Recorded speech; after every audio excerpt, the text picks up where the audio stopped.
Blog Talk Radio.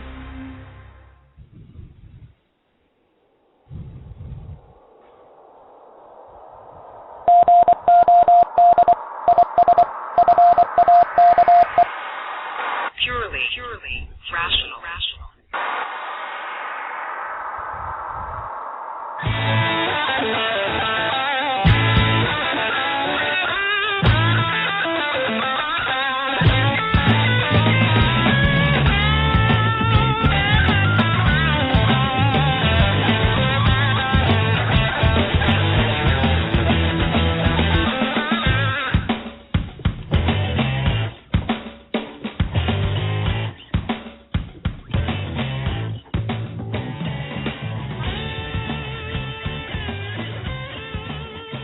Hey there, everyone. Thanks for joining us tonight on our very first live Purely Rational podcast.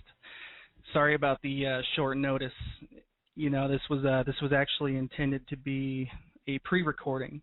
This live on the air podcast thing is something I'm new with, something I was just checking out on Blog Talk Radio, and I'm liking what I'm seeing. I wasn't sure if we were ready to do it yet, but I put it out there. I got some good feedback, and I figured, you know, why not just do a live pre-recording? I know I'm not going to have very many listeners right now, being that I gave everybody short notice, but we'll do what we do. I'll get this thing on YouTube after I can download it after this podcast tonight. I'll post it on the Purely Rational Facebook page, and as always, you can see it on www.purelyrational.com. So tonight we'll be talking about religion in the U.S. military.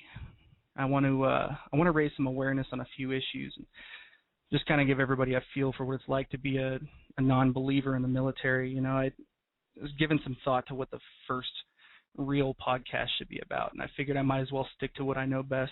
You know, anybody who listened to my first horrible, terrible podcast that I wasn't prepared for knows a little bit about me, and that I am a U.S. Army veteran, and I've never really been a believer. I've always been a skeptic my whole life, but it's really the Army and my deployments to Iraq that pushed me into just being all-out atheist. And having made that transition from a non-caring skeptic to absolute atheist, I was always uncomfortable with the amount of religion that we're really surrounded with in the military. You know, I always grown up under the impression that our country is a melting pot, you know, that every culture and background and religion is accepted and treated equally. But sometimes it doesn't seem that's the case. So why don't I say, I know that a lot of people that are listening right now or maybe listening in the archives here in the future aren't in the military.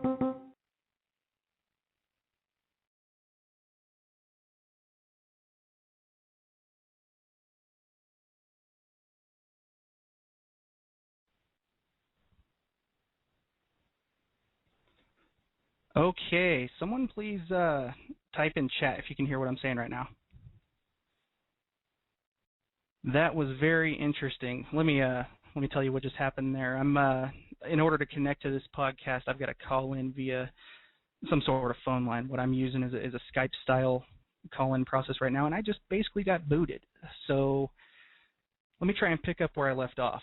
I understand that a lot of people listening right now that might be listening live or listening in the archives in the future aren't in the military and don't have any experience with it. So what I want to do is I want to kind of take you guys on a journey with me into what it's like to be in the military and what it's like to be a skeptic surrounded in this kind of environment. So let's first talk about some of the military standards that aren't necessarily religion related but kind of force you to conform. First of all, it is instilled in military people that everything must be uniform. Everything is alike. When a unit stands in formation, they're always standing on line. Their uniforms look identical. You know, if one thing's out of place, that's a bad thing. You tend to get in trouble. And as far as discipline, you listen to what your superiors say to you, people that outrank you, officers and non-commissioned officers that are speaking to you. You listen to what they say without question. You're not allowed to question it.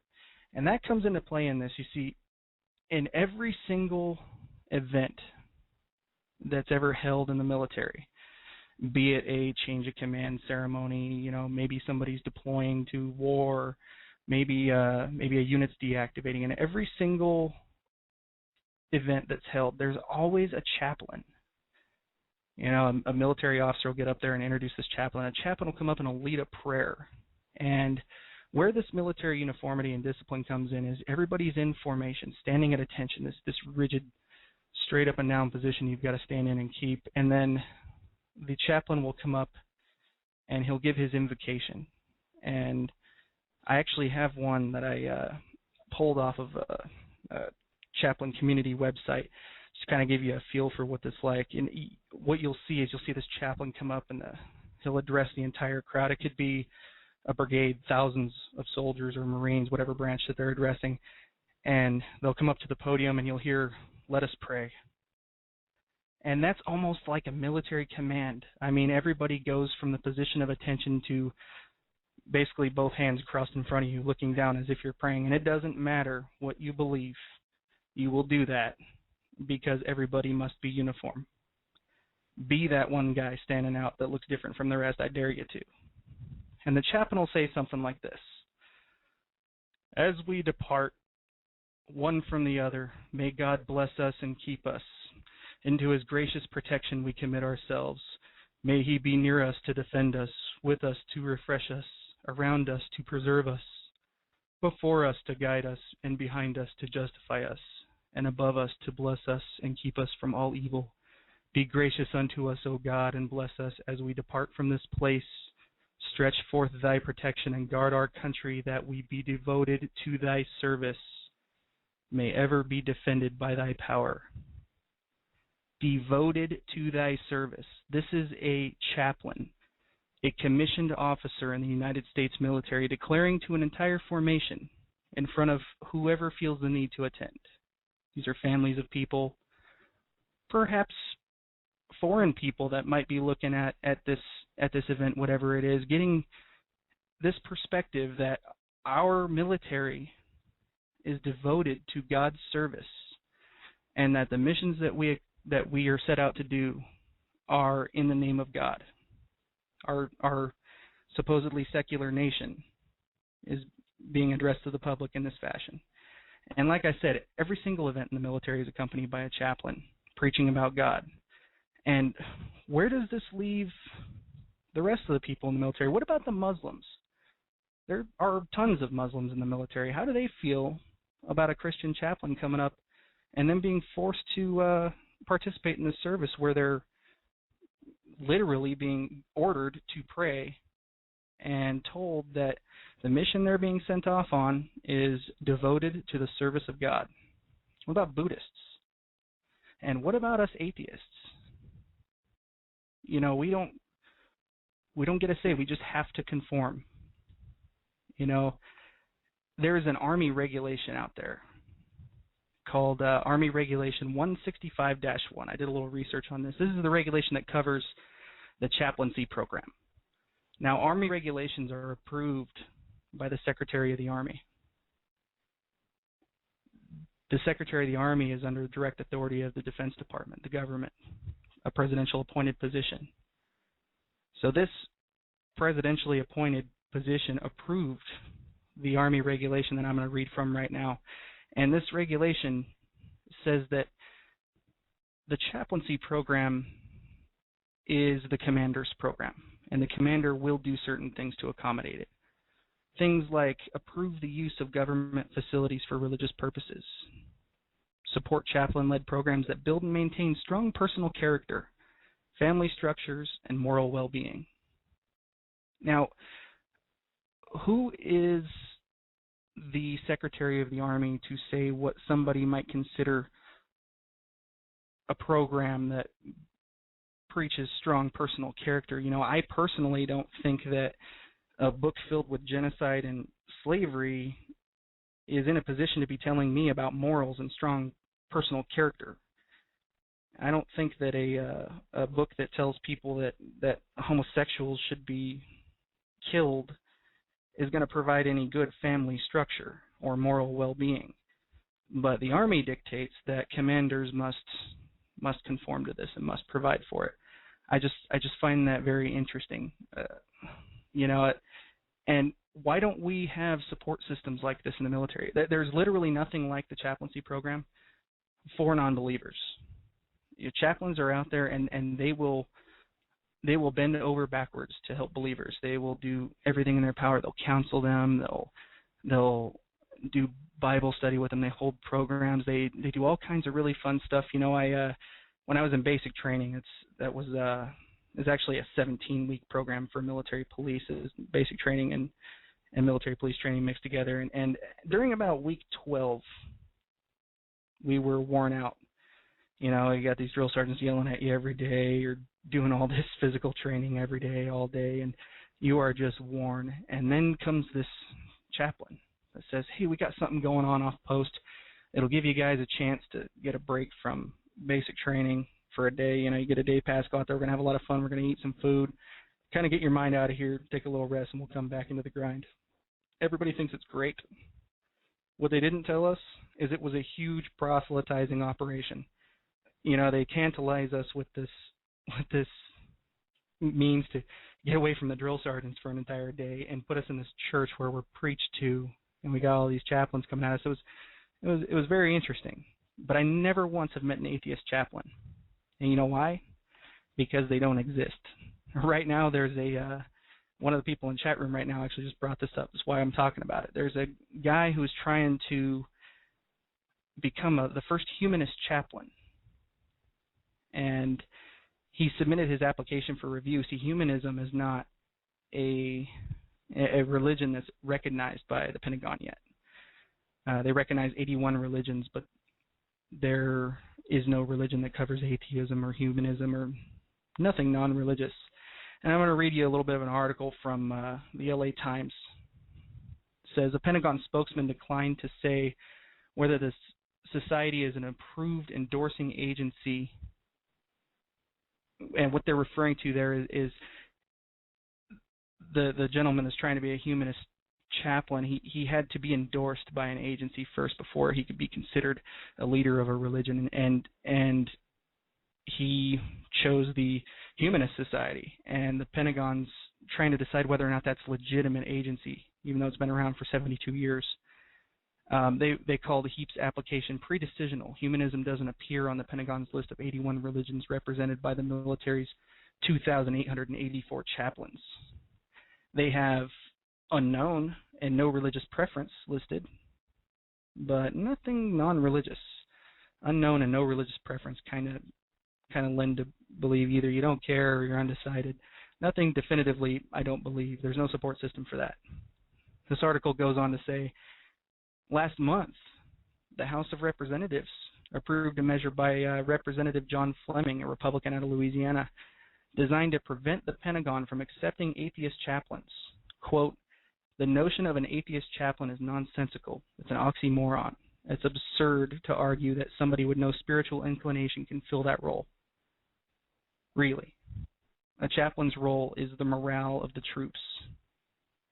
Do you really think that somebody who doesn't believe in God can't lift the morale of a like-minded soldier? And then it goes on to say conservative Christian groups have backed the amendment, arguing that humanism and atheism are not religious because they don't believe in God. The amendment's part of a Defense Department appropriations bill, and it's already moved to the Senate for a vote, meaning it's passed the House. That's neato. I can't believe that our government's actually backing something like this. You know, it's kind of a shame. You read the First Amendment, the very first sentence of the First Amendment says, Congress shall make no law respecting an establishment of religion. That's the Establishment Clause. That's what's supposed to prevent us from endorsing a state-sanctioned religion. Yet here we are. We have Army regulations that paint out exactly how our troops are going to be given the means to be religious and pretty much be expected to be. We've got people in the chain of command ordering soldiers to pray, more or less, or at least conform to prayer as it happens. We've got Congress now trying to pass a bill saying that non-believers don't get chaplains. They don't get any moral support. That's only for the believers. What kind of message does this send to a patriotic atheist? I love my country. I don't believe in God, but I absolutely love my country. There was a point in time where I was in a uniform and I was prepared to die for my country. But I don't believe in God, and I wasn't afforded any kind of chaplain. The closest thing to a chaplain that an atheist has is the mental health unit. So, yeah, you can go see a psychiatrist if you'd like, but there's no guy there to kind of pick you up when you're down like the believers have. And what about the perception that we're giving to people on the outside? The tensions that we have with the Middle East all stem from this belief that it's Christians versus Muslims. And you ask any politician, these wars in the Middle East aren't about that. They're about human rights violations. Or, you can ask, these tinfoil hat people, and they'll tell you it's all about oil, it's all about all kinds of things. What it comes down to really, especially from the Muslim side of the house, is really Israel. The book of Revelation talks about that being where the end of the world is basically going to happen. The Christians want control of it, and the Muslims think the same thing. They want control of it. And, we have Israel's back, so they're against us. And they look at us as a fighting force for Christians. How wrong are they? I just read you how sanctioned Christianity is within the military. We're not supposed to represent that. There's not a politician in our country that would ever say, oh, yeah, we're a Christian fighting force. But it's all about perception. When I was deployed to Iraq, we had people with us that were local nationals. Some of our interpreters were Iraqi people that lived there that were helping us, and they're Muslims. And some of them weren't necessarily good people. They were working for us. They could have been spying on us. I don't know, but they could be easily influenced. They certainly have contact with the militias outside the bases. And what do they think when we get ready for mission and they see us stand in a circle and pray with a chaplain and talk about protect us as we do your bidding? Are we really going to be able to convince them that we're not a Christian fighting force? I know those weren't my personal views. I was out there. I really enjoyed just kind of helping people. A lot of the Iraqi people were in just a terrible position, and we were in a position where we could help them out. That's kind of the stuff that really meant a lot to me. But as our interpreters would stand there and watch us pray before missions, what do they see? They hear the militias on the outside talking about how the Christians are invading their land, and then they see a chaplain reinforcing to the soldiers that we're doing God's bidding. That brings up another good point. What about the Fort Hood shooter, Major Hassan? What motivated him? I'm not by any means, don't get me wrong, I'm not by any means condoning Major Hassan's actions. He's a despicable person, but he was Muslim, and he was radicalized, and he was led to do what he did. And the situation in the military, did that help? Did it help having to go to change of command ceremonies and be forced to pray like a Christian? Meanwhile, he's studying the Quran and slowly getting radicalized by people on the outside saying that the U.S. military is evil and wants to do away with Islam. I'll bet you that probably reinforced the people radicalizing him. It's just not a good tactic for them to endorse one religion over another. And that's, quite frankly, what this country is supposed to be about in the first place. Congress shall make no law respecting an establishment of religion or preventing the free exercise thereof. That means that we're not supposed to have a military that is doing the bidding of God. When I got into the military, the first thing that happens when the in-processing center, you go to get your dog tags. And these dog tags have some information on them. They have your last name, first name, middle name. They have your social security number and your blood type. In case you ever need blood and you're unconscious, they know what your blood type is. Another thing they have? Your religion.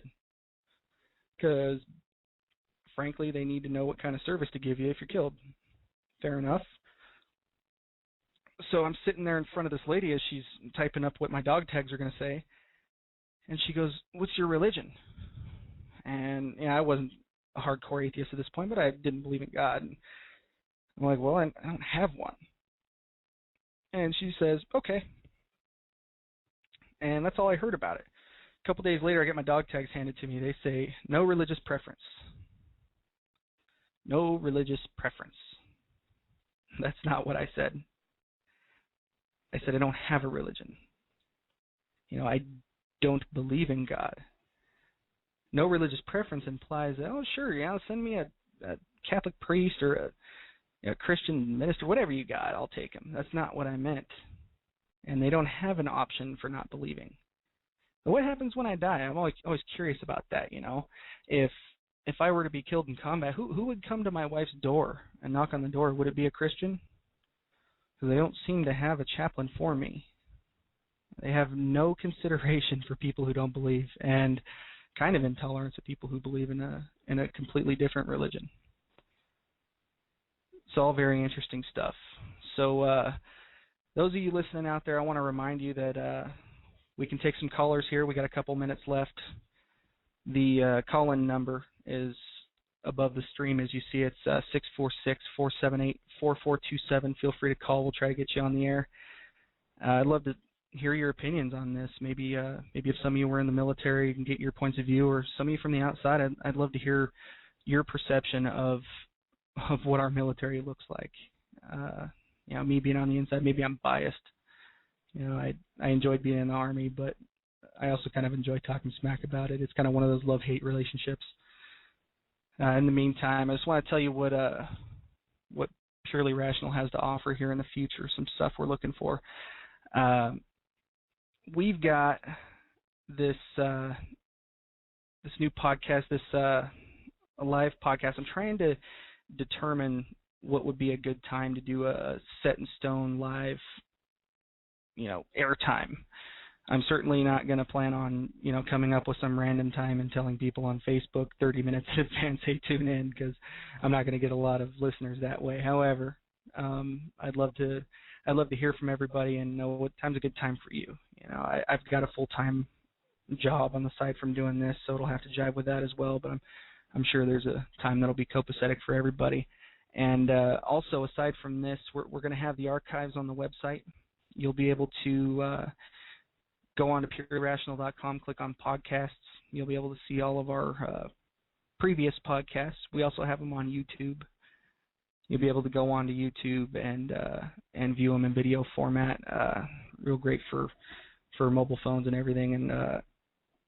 And in the future, we intend to extend it to an hour-long episode. I need to work on setting up content. As you can see, it's getting a little rough right now. I'd like to reiterate that I've never done this before, so I'm just kind of feeling things out as I go along. I'm jumping in feet first, figure baptism by fire, pardon the expression. We also got some writers coming on board. We're talking to Marie right now. We got her set up. She's become a little bit active on the Purely Rational Facebook page. You'll see her post from time to time. And then we just signed up Rich Weiss. He's a professional writer, and he's going to be a great addition to the website. We also signed up a gentleman by the name of A Soldier. I bet you can't guess what he does for a living. He's going to start writing here soon. We just got him set up, and he's pretty eager to get some contributions in there. I'm also talking to a couple different authors. I want to get them on as guests on the show. Some real interesting people are looking at getting our feelers out there and seeing how we can get into the community and what direction this is going to go.